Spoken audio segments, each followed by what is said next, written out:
Good afternoon. Welcome back to our online tailgate. My name's Paul, as you can see, and with me today on this, actually, it's a really beautiful Sunday autumn day where I am, and to talk about football-y things and all things tailgatey things is Peter Damswell there in the corner, and making his debut on the Bengals UK online tailgate is Duncan Price, or as you know him from the podcast, his frequent interactions with us. It's Dastardly Duncan. Solid handle. Solid handle indeed. Solid handle indeed. Welcome, Duncan. How you doing, man? I'm good, thank you very much. Looking forward to today's game later on, and yeah, like you say, beautiful day. Let's get it. Absolutely, Pete. How you feeling? Because of course today the 3-1 Bengals take on the 3-1 Green Bay Packers. Only one team out of these two can go on to be 4-1. I'm stating the obvious here. It's easy maths, but it's quite a big game at this stage of the season. It's not going to define the season or make or break the season, but it could make a few people sit up and take notice if we were able to defeat the team that has been in the NFC Championship game for the last 2 years and has a future first ballot Hall of Famer under center there. It would make a few people sit up and say, "Hello, you Bengals," wouldn't it? I mean, that certainly is the case. We've seen quite a few people being quite dismissive of the Bengals in the run up to this game that I've seen. So-called NFL journos who they played. Oh, they're just the typical Bengals, etc., etc. This isn't make or break. To me, this is a free hit. No one's expecting us to win this, even though we're only 3-point underdog. No one's expecting it. So to me, this is a free hit. But I call this game a litmus test. Just how good are we? Just how good are the Bengals side? Or as Paul Dana Jr. says, how far do we have to go to where we need to be?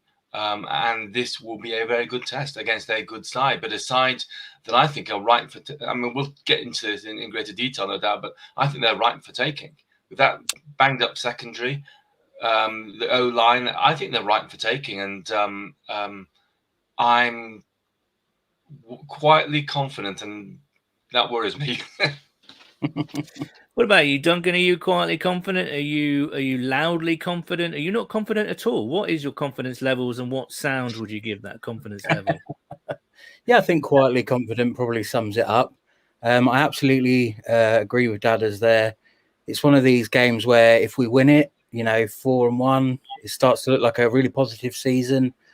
You look at the games we've got coming up, and you think, if we can beat teams like Green Bay, we can then beat teams like the Raiders and people like that, the Ravens, possibly even. And if we don't happen to win this, it's not the worst thing in the world. We've got Detroit coming up. We could stay above 500, push on from there. So I think on the winning side, if we can win it, we've got to look forward. We've got to be aiming for those playoff spots. If we lose it, we can't use it as an excuse to sort of have another sort of tumble down season where we scrape to sort of 5 or 6 wins and we don't beat teams like Detroit because, we haven't quite made it. We still need to kick on, even if this is a loss. So I absolutely agree with Dadders there. Stuart Rowe, are we going to beat them Bengals? Go Pack Go, hashtag. Stuart, of course, is the father of online tailgate regular Jamie Rowe. And they are together watching the game as father and son, but a family divided today in Yorkshire. So I hope they enjoy the game. Because Stuart, he's a Packers fan, isn't he? He is, yes. He is. Of course, Jamie and Stuart there went to the last time that these two played each other in Cincinnati. They were there. No, sorry, in Green Bay. I do beg your pardon, at Lambeau. And if we just when Jackson picked off Rodgers for a pick 6, I think, wasn't it? Yes, that's right. And let's have. Weren't they hoping to get over there this year for this game? But obviously, some virus that's going around. Yeah. I think they were planning to go as far as and look, they. Oh, let's have a quick look. What's Paul looking at? Oh, there we go. Stuart sent me a video. Let's just go back there. This is from Lambeau Field. Unfortunately, this is when the game-winning field goal went through. But you can see the atmosphere. It's always good to see the atmosphere at a big game and a big. Look at that crowd! Wouldn't it be great to be there? Fantastic stadium at Lambeau Field, historic. There's Jamie. Not looking that happy. It has blue skies as well. You don't often see blue skies over there. No, that's right. That's right. We've got some messages. Tom Bundy, who day from Cincy. Who day to you, Tom. Jamie Rose chipped in as well. Go deep early, throw it to number 1. And Ceiling Cat, who day to you, Mr. or Mrs. Cat there. Joining us is Mike Smith. Hello, Mike. Hi, guys. You're all right. How's it all going? Yeah, good. How are you? I just literally ran in the door from a little family day out, and now I get to replace that stress with tonight's stress. Today's stress. Replace one stress with another stress, basically. Yeah. This is far more stressful. In today's show, we are playing the Green Bay Packers, and as you know, we like to have some food stuff from time to time. And today, because it's the Packers, we're going to be talking about cheese for the most part. Now, does anybody know why people wear cheese on their heads in Green Bay? I don't know, personally. I'm just asking the question. Does anybody know? Because they're called cheeseheads. That's why. Yeah, but why are they called cheeseheads? Because they wear cheese on their head. I mean, it's just... But why do they wear cheese on their heads? I always assumed it was something to do with Wisconsin being like a big producer of cheese. Yeah, it must be, right? It must be. That would be my only guess. I think it's a plausible guess. No shit, Sherlock there, Duncan. This is what we get you on for. Take the bleeding obvious there. Well, let's get Stuart Rowe onto this. Stuart, message him. Why are Packers fans known as cheeseheads? I think Jamie and Stuart are watching, so hopefully they'll send us a message in a moment. Mike, I asked the guys how they're feeling about today, and they were sort of quietly confident. Obviously, it's a litmus test. It's a chance to see how good we are today compared with a team that's been to the NFC Championship the past 2 years. How are you feeling about today's game? I'm a bit torn. My head is telling me not to be ridiculous. It's like you say, the 2-time NFC champion runners-up and Aaron Rodgers and current MVP Aaron Rodgers coming to Paul Brown Stadium against a team that is very young, hasn't had a winning record in so long, and has beaten up 3 of the 4 teams who you'd honestly say aren't the best. My heart's telling me, though, that you can only beat who's been put in front of you. Executed on the way we've beaten those 3 teams in all manners gives me heart, and it gives me the inner fan within me thinking that, yes, we can do it today. I've got every faith in Joe Burrow delivering a performance.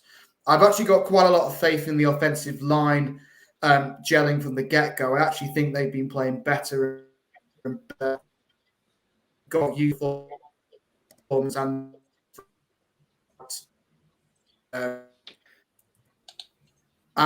but yeah, the defense, if we can concede 14 points, nearly 21 against Jacksonville so quickly, then Lord knows what Aaron Rodgers could do to us this afternoon. So I predicted a very close win for Bengals, because that's just the fan in me. But I won't take it to heart if we do lose today. Absolutely. Mike, we'll let you go because the connection is a bit choppy, but hopefully you can come on again soon, and we will see you soon. In fact, right on time, Mike's just frozen. So we'll say goodbye to Mike for now, and let's crack on. Now, of course, there is another thing happening today, and that, of course, is the London game, the first London game of the year. It is the New York Jets versus the Atlanta Falcons. Anybody got the latest score on that at all? Yeah, the Falcons 20 points to 9 up, I believe. Right. Yeah, in the third, with about a minute and a half in the third left to go. I was just checking my fantasy team, and one of my fantasy teams, and I've got a Jets player on the bench, so it told me what the score was. Yeah, it's one of the things about the. Of course, we play the Jets a bit later on in the season, so hopefully they'll be completely demoralised and there for the taking. That's the plan. We obviously love the London games because it gives us a chance to see an actual NFL game played live in front of our eyes. And, I know a lot of us have been to numerous London games. But also one of the big things that we love about the London games is the fact that supporters of all different, even though it's the Jets and the Falcons, it's the whole smorgasbord of supporters groups are represented, or clubs that are represented today. And here's a photograph from the London game, and you can see what we're going to see there. We can see 49ers, Vikings. Who else we got there? Panthers. Light blue on the right.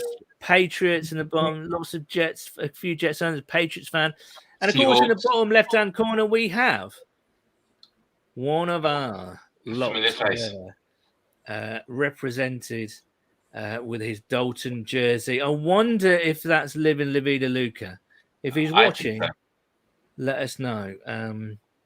We shall see. Jamie asks if it's Neil Reynolds, given how much Neil Reynolds hates the Bengals. I sincerely doubt that. Yeah, I sincerely. Well, he'll be doing things into his own Dolphin shirt next week, because of course. That is that one at Wembley, so he can get nice and booed again, like he does every time he steps out? No. Apparently, he got booed at Tottenham today. So wherever he goes, he goes and gets booed. But of course, he's presenting the Sky coverage of the Bengals today, and we have Scott McElroy, who sent in a picture from halftime at Tottenham Stadium. I mean, he's not looking joyful at being in an NFL game, it has to be said, but I hope you are enjoying that, Scott. I think it's probably because of how much he's paid for that pint. Yeah, I know, I was right? literally thinking the same. Okay, well, it is. I mean, do you love the London games? I mean, obviously, I've been to obviously the two Bengals ones, but I've been to sort of 2 or 3, I think. Actually, I went to the Atlanta-Detroit game when Atlanta first came over. That was fantastic. That was like a kind of a last-second walk-off field goal. It might have been overtime, actually. And I went to see the Giants beat the Dolphins in their Super Bowl year. So I got to see Eli Manning.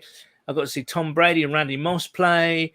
That is the whole thing of this. You are getting to see world-class players play at Wembley. I mean, that or no, not Wembley. It's the lesser, even though it's probably a nicer stadium than Wembley. It's certainly got a much reduced capacity than Wembley, hasn't it? Yeah, it has.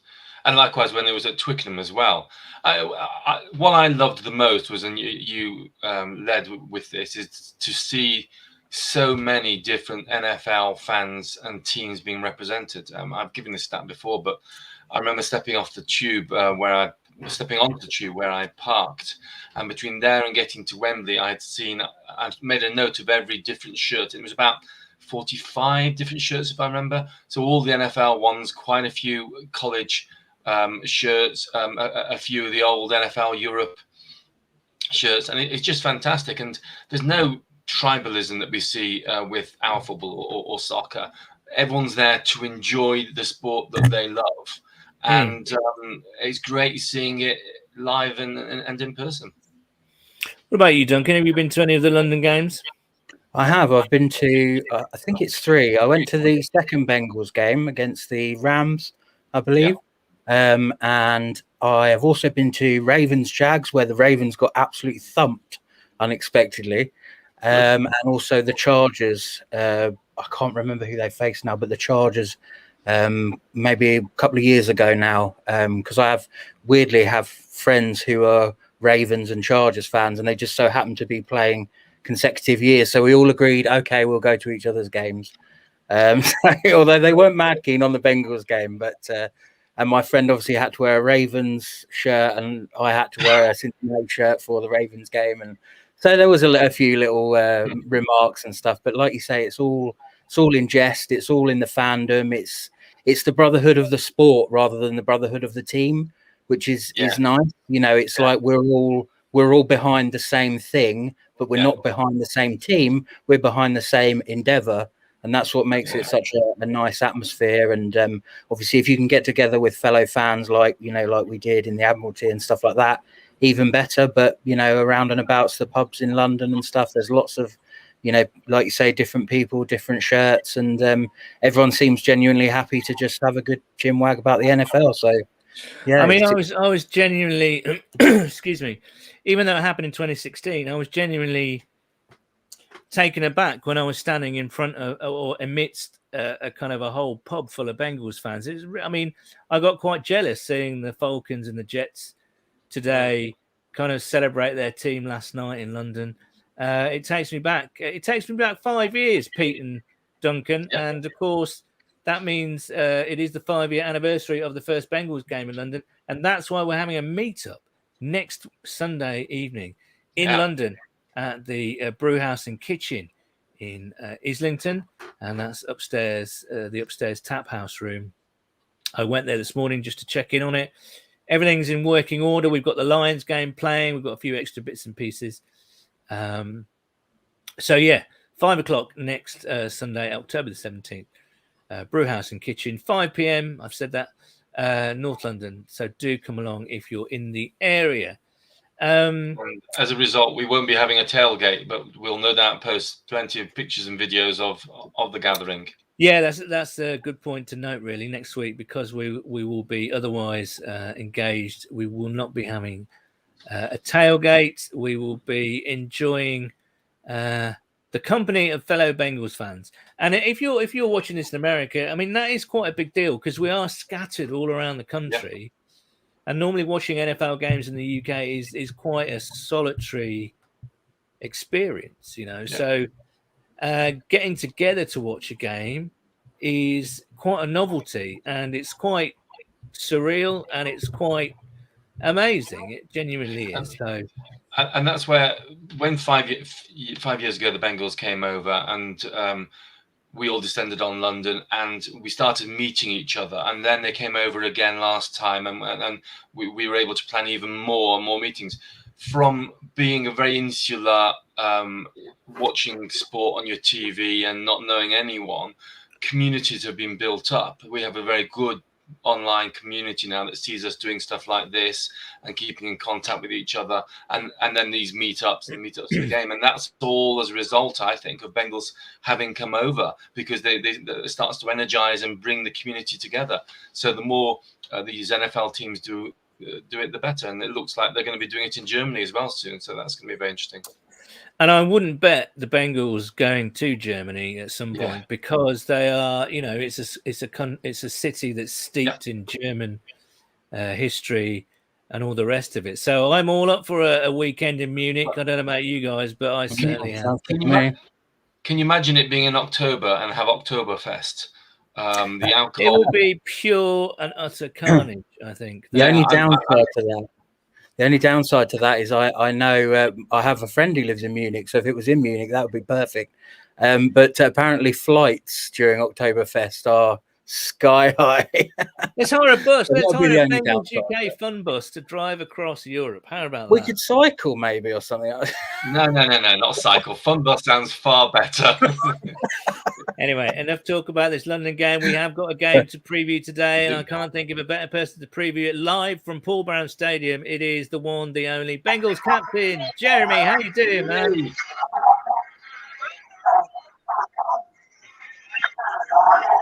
Good day, everybody. It is absolutely packed at Paul Brown Stadium. I could not believe the amount of people around the concourse trying to get in early. It's nuts. Well, I mean, we saw a little bit of it, Jeremy, at the Jags game on that Thursday night, but you're saying the good feeling is carried over to today? Oh, absolutely. Good feeling has carried over, and the people have showed up. I know there's a lot of talk about how many Packers fans might be here, but all I see is orange and black for miles. It is absolutely amazing. And Jess, I see. What's that? Is she on the White Claw already, or what's she drinking there? Greg, you got White Claw? High noon. She switched to high noon. Okay. Jess is already 3 sheets to win there and loving life. Now, Jeremy, we've heard the temperature today is actually unseasonably warm. What's the temperature today there? Can you see the sweat?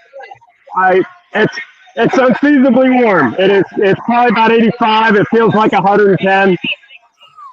Wow. Yes. Beautiful. And what are you expecting today? Because obviously a lot of people are saying this is our first big test. What do you think about today's game? You know what? I think we're catching them at the right time. You know, they have some unfortunate injuries that is going to tip the scales in our favor. So I think the timing is right. I'm hoping we can get a lead early and hang on to it and have a little bit less stressful game than Thursday night. Absolutely. Same here. So what's the latest? Who have you seen out there? Is Mixon suited up or is he out today? You know what? He's got tape on the ankle. It looks like we got some catch with him. If I can get that in. Yeah, okay. There he is. There he is. Oh, he's starting a poster. Good lad. There he is. Tell him he's live in the UK. Tell him he's live in the UK right now. Who's in the UK right now? Oh, it's so loud here. The music's loud. The fans are already loud. Everybody is. This feels like a playoff game. It really does. This is amazing. And I mean, you said the last time we spoke, Jeremy, from PBS, it's got that 2015 feeling back again. It's got that kind of buzz around the city and with the fans. I wonder how long they can ride this for. Wouldn't it be fantastic to kind of get back to the playoffs this year? Oh yeah, I can't wait. It's going to be insane if we get back to the playoffs. And oh, there we go. Wow. I think he was messing around with his phone there. So the last words he made there actually reminded me of something earlier this week. Someone had tweeted out, what would you do? No. He's back. He's back. Okay, go for it. Sorry, Jeremy. Were you playing around with your phone there, mate? I am. Yeah. There's a lot of. Oh boy, we got some deep balls being thrown here. Mixon's going up top with the arm. Look at everybody won the ball. Well, this is why we bring you on, Jeremy. It lets us UK fans thousands of miles away have a good look at PBS. And look, there's one of the Bengals' favourites right there, and he looks as though he's kind of, you know, he's got some tape on the ankle. He's getting warmed up. He'll be playing some part today. Yeah. Listen, Jeremy, we'll let you go. It's noisy there. It looks fantastic. The weather's beautiful. Have a fantastic time today, and we'll speak soon, mate. Absolutely, mate. Love you all. Hooday! Love you, Jeremy. Well, you know, it's kind of. I said that's. Don't worry, Duncan. Sorry. There you go. No one wants to see me that close. That's why we get Jeremy on, just to give everyone a little bit of a taste of the pre-match atmosphere. And we can't thank Bengals captain enough. Holly Sefton says it's a beautiful day. We'll be 85 degrees in October. You're having a giraffe, aren't you? But do we think that Mother Nature is also shining on the Bengals at the moment, because we've had beautiful weather every single game so far this season? Let's see how that lasts into November and December. Darren Wright says, "Hooday! This could be the biggest Bengals win in years." And today, exactly. I mean, that's the way we want to think. Okay, so as I say, the theme today, the food theme is cheese. And earlier on today, I went into London, and I went to a place called the Funk Cheese Shop. Hi, I'm Sophie, and this is Funk on Columbia Road. So we are a cheese shop that is part of the restaurant group called the Cheese Bar, and we support British cheesemakers and Irish cheesemakers. So all the cheese that you see here on the counter, everything is British and Irish, all artisan, nothing you will see in a supermarket. Yeah, so we look to sort of work with small dairies, small producers, supporting that industry. COVID obviously saw a big change in the industry where lots of people started making cheeses, or lots of people who were making cheeses needed to, keep that going, keep their businesses alive, find ways to, sell the cheese. So our whole initiative is championing those makers, the British cheese, the milk they use, the sort of land that everything's made on. So yeah, like everything here has come from someone who's put a lot of care, a lot of thought into a cheese, and then not mass produced. I love this one called Pula. So this is an Irish cheese from County Cork. It's an extra mature Gouda. The makers are originally from the Netherlands, so they are using traditional sort of Gouda cheese making techniques, but for an Irish or an English audience on Irish land. So it's got lots of sort of notes of like butterscotch, caramel, toffee. There's lovely crystals when you eat it. It's got that nice crunch to it. I think that's stunning. Another favourite of mine has to be the roll right. So this is made in Gloucestershire by David Jowett. It's a washed rind cheese, and so it's got like a sort of, it's got an orange sort of rind to it, which gives it almost like a smoky sort of like tangy flavour, and the middle of it is super creamy, running off the board. It's just absolute indulgence. So yeah, can't go wrong with that. And then yeah, another favourite would probably be the Beauvale. So this is a blue cheese made in Nottingham. It's made like a Gorgonzola Dolce, but it's got almost the punchiness that a Stilton would have. So really creamy again on the indulgent side, but nice like peppery, sort of herbaceous notes coming through. Okay, so if you want to make a cheesy meal on game day, I think a cheese toastie would be a really great option. At the Cheese Bar, we are known for our toasties. So we use a blend of Quick's mature cheddar, which is here, and another cheese called Oval Shield, which unfortunately I don't have on the counter. But the blend of those makes a really amazing sort of melty mixture. Quick's is a traditional cloth-bound cheddar, so it's super like buttery, and then it gets really earthy and it melts amazingly. So if you whack that in a toasty with some onions or a bit of honey, anything you want really, that's going to be amazing. Yeah, so the best cheeses to use on toasty are punchy cheeses that melt well. So something like cheddar, it's going to melt really beautifully and it's going to have the strength.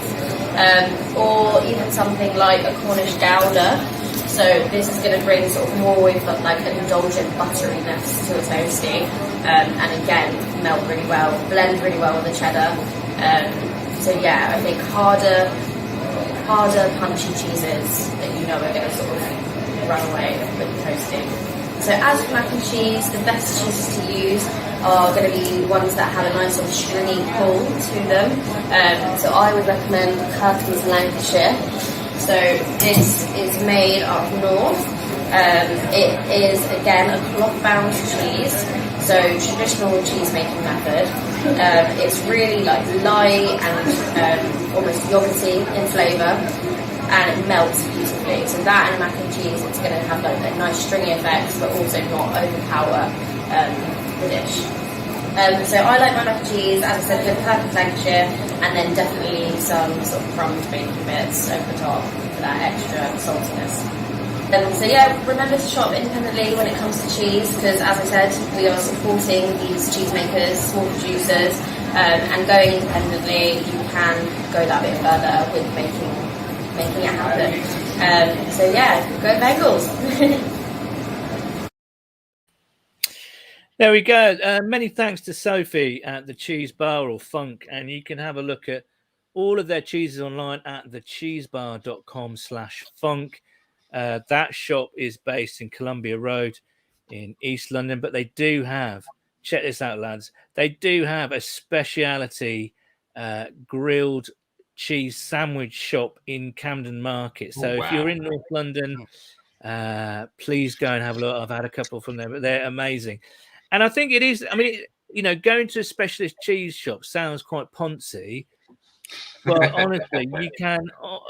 I started doing it just for Christmas, just to buy. And I'm not talking about buying enormous kind of things that, you need that to carry, but it's just like, say, 2 or 3 quid's worth just for a taste. And you have it at Christmas.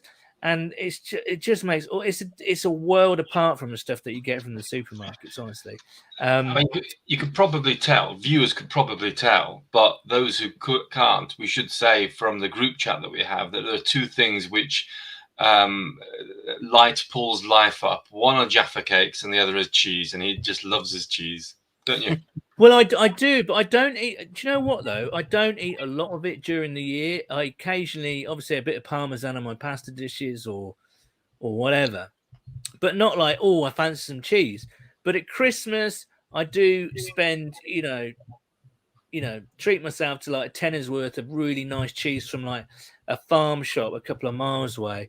And again, you have it with a glass of something fruity and have it with some crackers. Honestly, it's just, I don't know, you just feel really decadent and really... You say farm shop, that's ironic. I live in Sheffield, right on the border of the Peak District, and there's a very big stately home there called Chatsworth, and it has a fantastic farm shop. All the meat is all comes from their grounds, and likewise the cheeses, and it's fantastic going in there and buying the different types of cheese. Duncan, are you a fan of the cheese?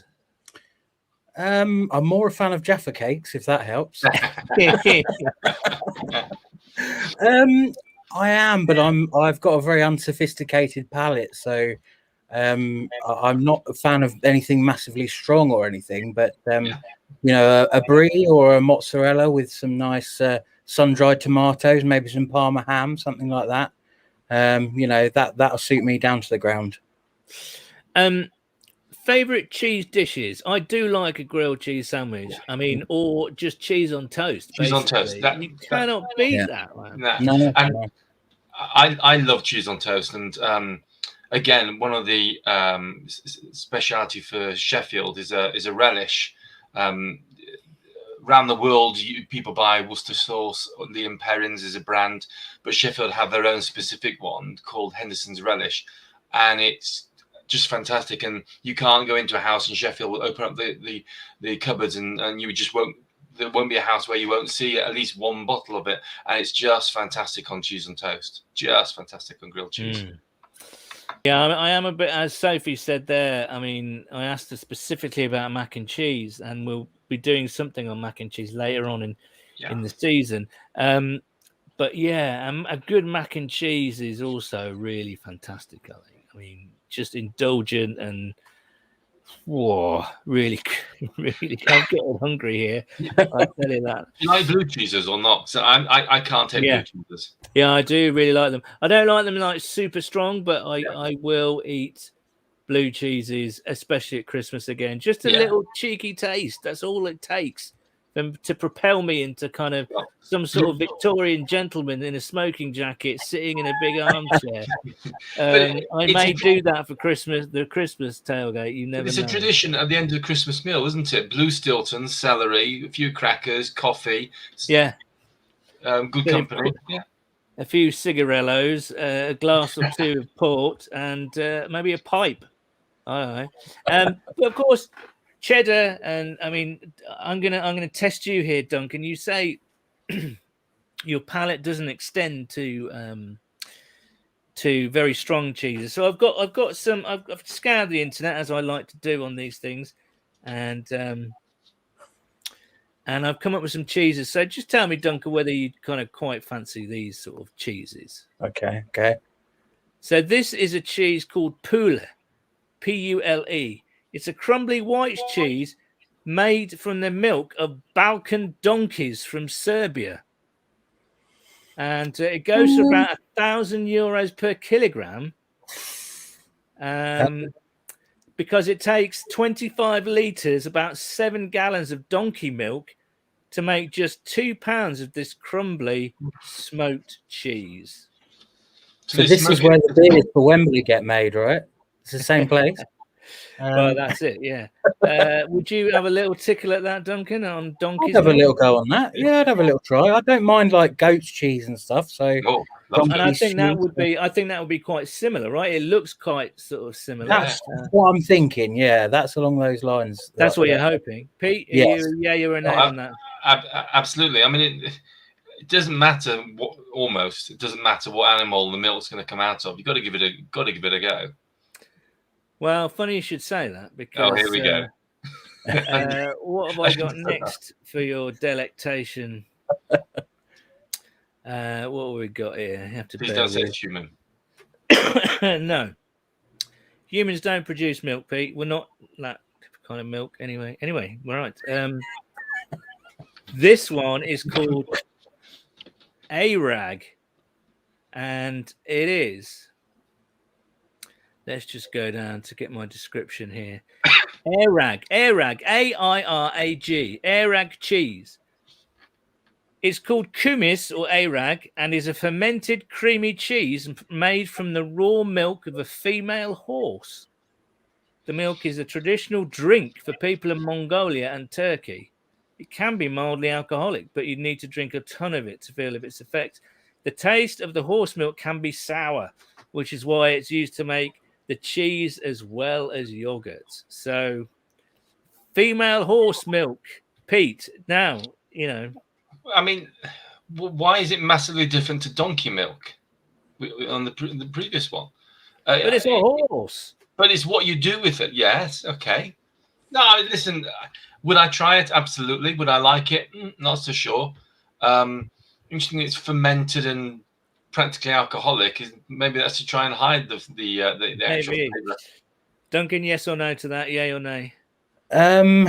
Like Pete, I'd probably try it, but yeah, the word fermented doesn't make me think delicious. And also, that picture makes it look like someone's made it at their house. And I've just got a thing about things that are made in making cheese at their house. Well, yeah. When you put the picture up before you described it, I was thinking this is Tom McDowell's house. This is something Tom's knocked up. Well, let's just leave that there, shall we? Now, this one's called Kasu Murzu. Now, this one sounds genuinely rank.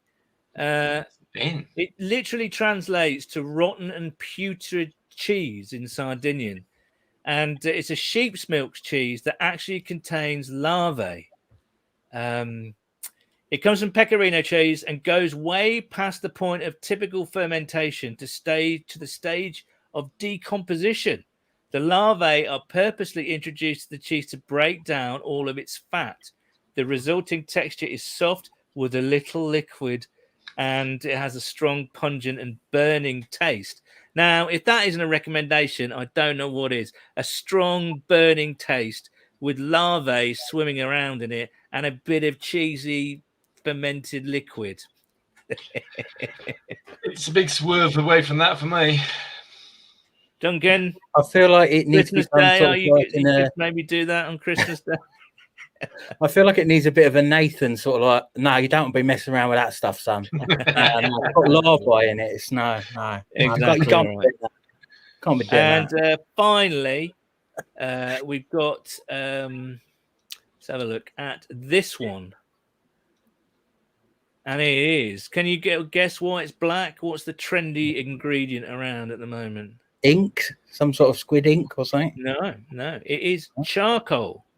And it's made in the UK, the Great British Charcuterie Company. It's jet black creamy cheese called charcoal cheddar. It's made with charcoal from the mines of Yorkshire and mixed with a creamy wax-coated cheddar. There you go. And for all our viewers, they don't talk like that in Yorkshire. Oh, they bloody do. Now, there's a bit of a goth cheese for all you lovers of the Cure and Sisters of Mercy out there. Yes or no, Pete? I say I would eat that. I think that would be fine. I'd give that a go. I mean, again, as with so many of the food things that you bring to the table, so to speak, during these tailgates, you probably have to eat it with your eyes closed because your eyes might put you off it. But I would certainly give it a go. Very good. Now, we've got some messages to catch up. So there's your whistle-stop tour of some of the world's weirdest cheeses. Andrew Knott, the flip side of Bengals' success, Bengals not available on NFL Game Pass due to being on Sky Sports. The struggle is real. I'm right there with you, Andrew. Don't get me started on that. Ceiling, it's great, by the way, that we are on Sky Sports because, I'm not against exposure and, showing the world what we can do, but it's just, it's Sky, isn't it? Ceiling Cat again, inactives are out and we're looking good. Mike Thomas is the only contributor not playing today. Pete, you've got the list of inactives there, haven't you? So we've got cornerback Nick McLeod out. I don't think he's a feature for us yet anyway. Defensive end Darius Hodge. I think lots of fans would like to see him give it a go, but he's not needed. Offensive tackle Fred Johnson. Wide receiver Mike Thomas. And finally, D-tackle Tyler Shelvin. Apart from Mike Thomas, we've got pretty much a clean bill of health there. And the key thing is, this is the strongest defense. This is the defense that on paper was our starting defense in preseason. This is who we want to put out there. There can be no better time to face Aaron Rodgers than when you've got the defense that you really want. And let's see if they can do it. No, I agree. Michael Smith, did I hear Dallas lives in Chatsworth House? I think that is your... Just the East Wing. Just at weekends as well. Is that your weekend retreat, is it? It's good to get out of the country. Andrew Knott, Stilton and Port at Christmas. Clap, clap, clap emoji right there. Darren Wright, I reckon 27-7 to the Bengals today. No one's going to see it coming. And I should just know, he also asked, what? Bengals isn't on Game Pass? Only in the UK, Darren. If you're if you're in the US, it's not going to affect you. But in the UK, we do this weird thing. We have one broadcaster that shows the NFL games, and they pick which games they want to show each week. And normally it's the Chiefs and the Cowboys and all the big teams and whatever. But they've chosen our game this week against the Packers. But unfortunately, it means that you can't watch it. It's blacked out on Game Pass if it's shown on Sky over here in the UK. And lots of people are moaning about that. But anyway. Which means we're going to miss all the fantastic American adverts. Yeah. Scoop. Right, it's time for some beer recommendations. So here's our good pal, Moz. I'm back in the box again. I'm back where I belong. Anyway.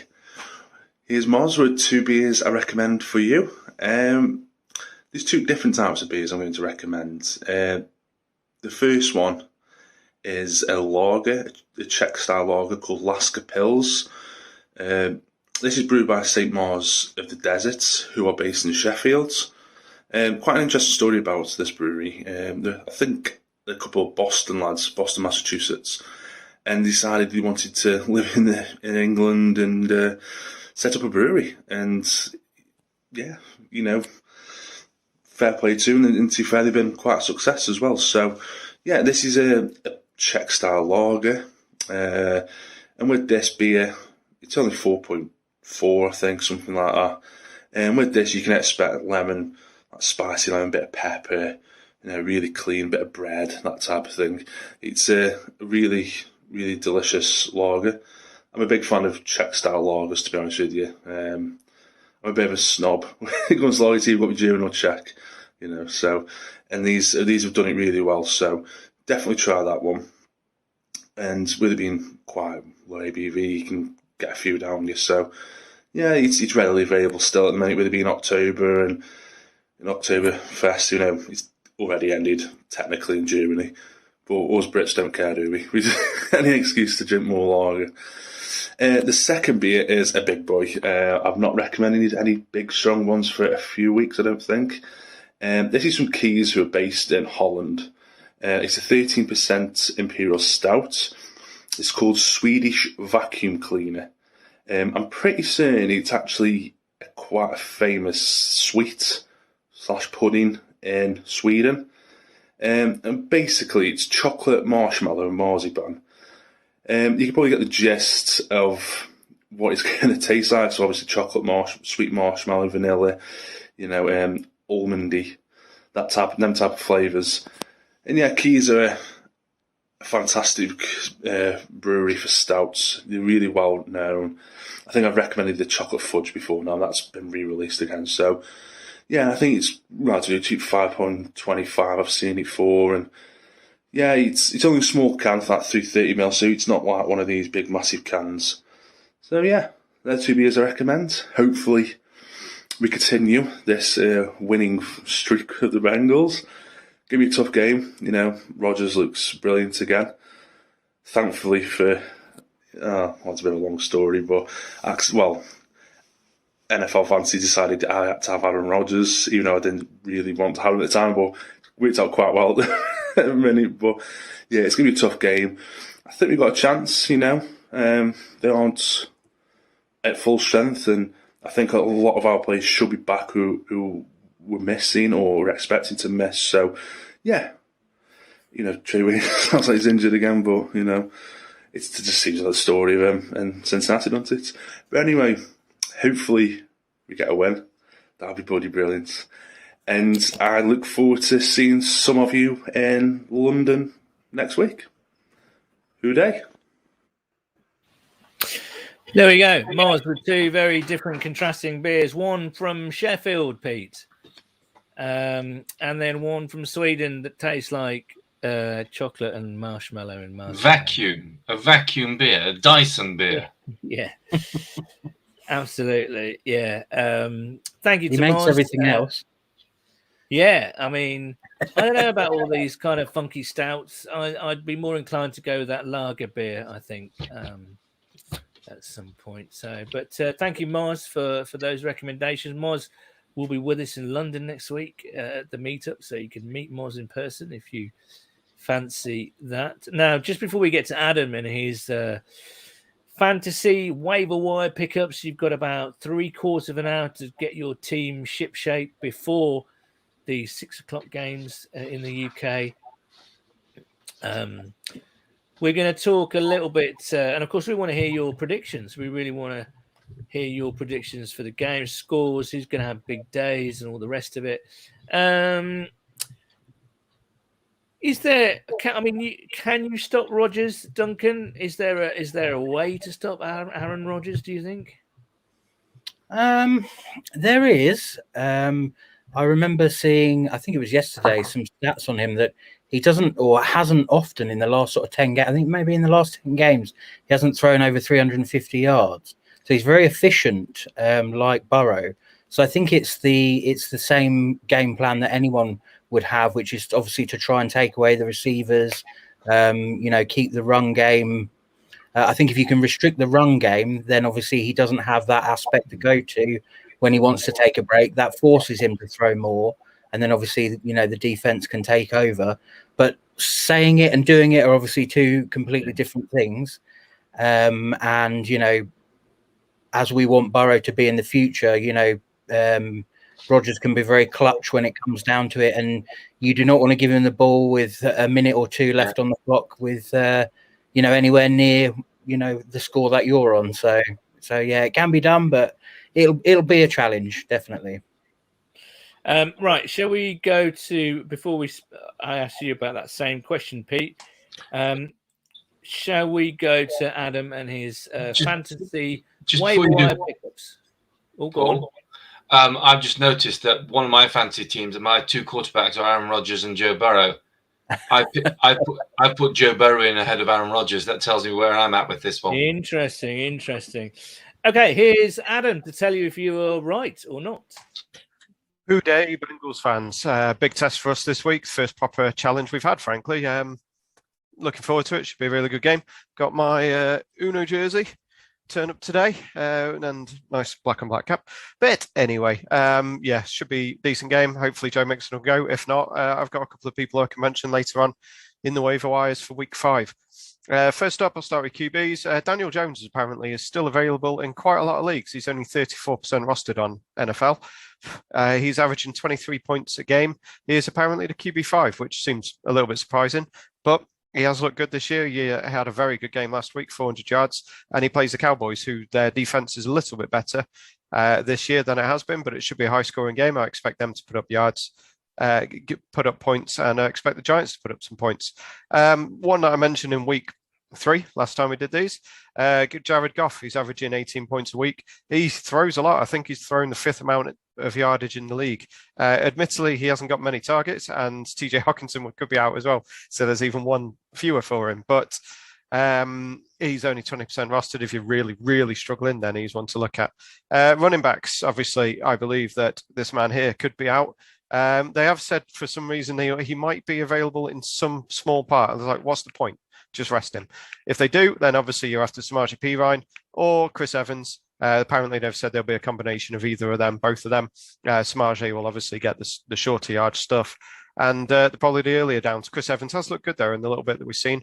Another one taking advantage of injury is Khalil Herbert for Chicago.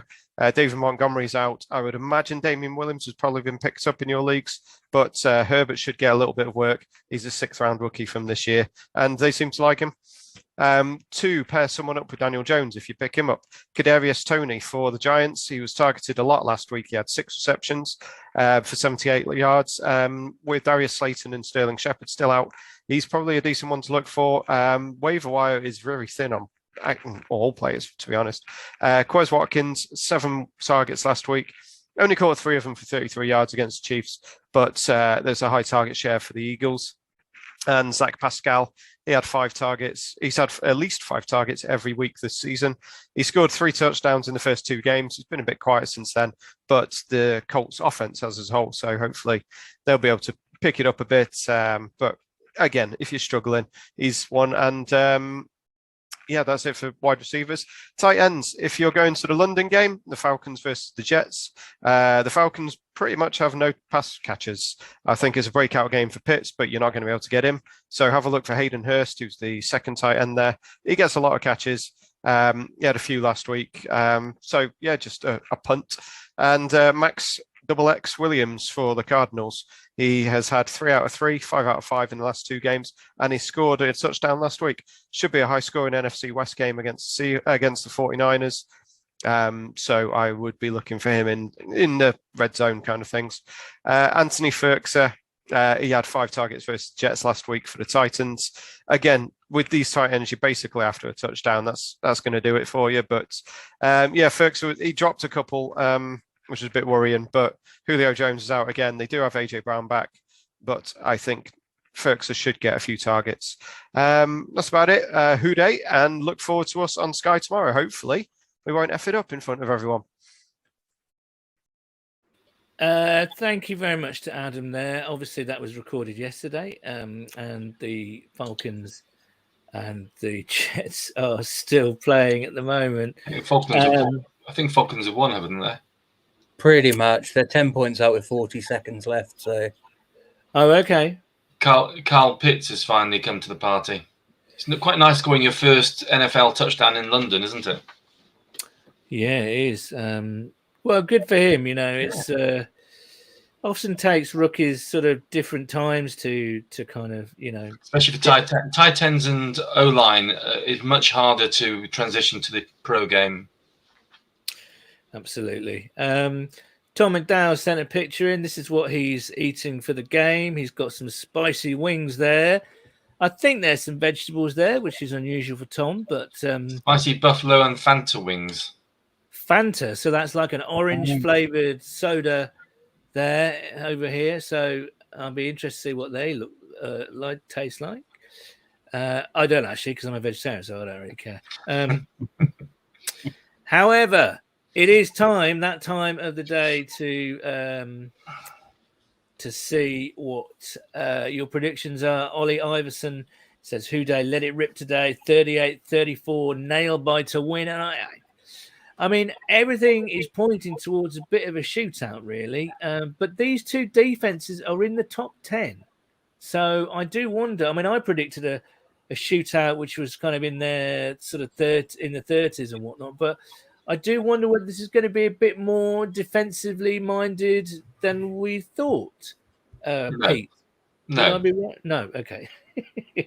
Move on. No, listen, it could be, and you're right about these two defenses, but you've got a banged up secondary for the Packers, and we've got all our attacking talent out there.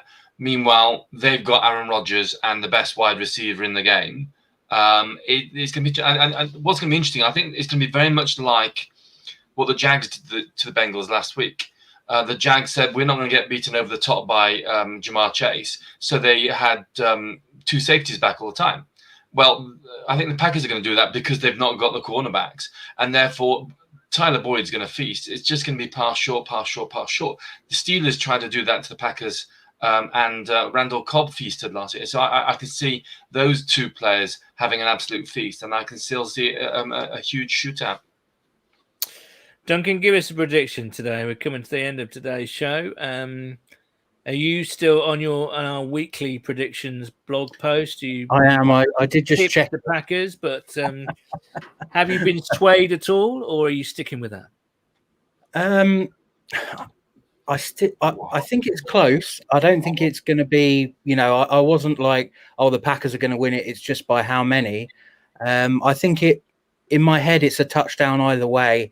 And I just gave it to the Packers just on the basis of they've kind of been in this situation more often, have being sort of, games up on the schedule, looking to make a playoff run, etc., etc. Obviously, Rodgers, a lot more experience than Burrow, even though they could end up quite similar players, down the line. So I've just gone with the Packers by a touchdown. I think I went 27-20, something like that. But like I say, I'd only be surprised if it was a blowout either way. I think otherwise it'll be a tight game for one team or the other. And I'm really hopeful, obviously, the Bengals get it done, to be honest. Paul, isn't it the case, though, that we're at home, therefore every home NFL game this season, there is a walk-off field goal by McPherson to win it? So that must be what's apparently, happening. Mike, I've just seen on Twitter, Mike Petraglia has just said, McPherson just said he hit a 60-yarder in practice. So looking at the picture, it cleared it by a long way. That's 65 yards comfortably. Give him the chance, he'll nail it. I am excited about today's game. Just objectively, I think it should be a good game to watch. Yeah. I think there'll be lots of fun stuff going on. Yeah. You've seen what happens when the Bengals play the Packers. We always give them a game, and sometimes we win. Antoine Odom's 5 sacks back in 2009, maybe I want to say. That crazy game at PBS in 2013. We had a great chance to beat them at their place the last time we played with William Jackson's interception. So we always do play them very close and very tough. And I expect that to be the same today. You look at cycles in the NFL. You look at the last time they played at PBS. Marvin was building that up to that playoff team in 2015. Dalton, Green, Atkins, Dunlap, Mike Johnson, Reggie Nelson, Marvin Jones, Mo Sanu, that really good team. And now suddenly we've got a team building up as well. I don't know. I'm still going to go for a Bengals win. Obviously, I wouldn't, I probably think the Packers will win, but I would not be surprised if we beat the Packers today. As you say, they always give you a chance. I don't know why that is with the Packers. They always give you a chance. And I do think with Jairi Alexander out, that's a big loss for those guys. Absolutely, and they've got a few guys on the offensive line that have been playing well, but are rookies, undrafted free agents. Yeah. I don't know. We've basically got to go toe-to-toe with those guys. We can't afford to be 14-0 down at halftime like we were against the Jags, or else it's no chance. But, I think we can do it. I'm not sure if we will do it, but I think we definitely can. So I'm going to go for a very narrow Bengals win. I mean, I predicted 31-27 earlier, and I think the winner of the game is the person who's going to have the quarterback who's going to have the ball in their hands last. We've spoken about it. We know what Rodgers can do. You give him 2. It's like Ben Roethlisberger in his prime. Give him the last 2 minutes. You know he's going to do it. He's going to run down. He's going to get the ball down the pitch, and they'll win it. And just the way Joe Burrow is stepping up in the moment, and what Aaron Rodgers can do, we've got to make sure that we are within one score and we get Joe Burrow the ball last. Yeah, absolutely. I don't know what you guys think about the overall roster makeup as well. I know obviously they've got injuries, but this feels like the first time in a few years where if you matched our roster up to theirs, whereas before in the past you would have said, well, we've got 1, 2, 3, 4, 5 guys who you'd take and put on the Green Bay team. I think this year I look at it and I think, well, actually, it's probably 1, 2, 3, 4, 5 of their guys I'd put on the Bengals team.